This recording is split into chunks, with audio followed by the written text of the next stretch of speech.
The Intergovernmental Panel on Climate Change is an intergovernmental body of the United Nations mandated to provide objective scientific information relevant to understanding human-induced climate change, its natural, political, and economic impacts and risks, and possible response options.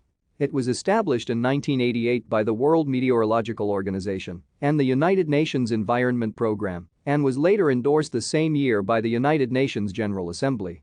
Membership is open to all member states of the WMO and UN, and currently 195 countries have joined.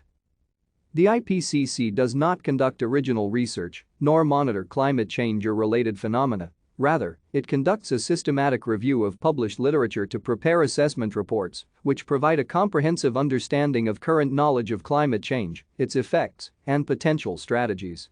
Thousands of scientists and other experts volunteer to compile, draft, and review the reports, which are then reviewed by governments. The review process is considered transparent and rigorous, involving multiple rounds of critique and commentary from different stakeholders. Thank you for watching. Like and subscribe if you would like to view more of our videos. Have a nice day.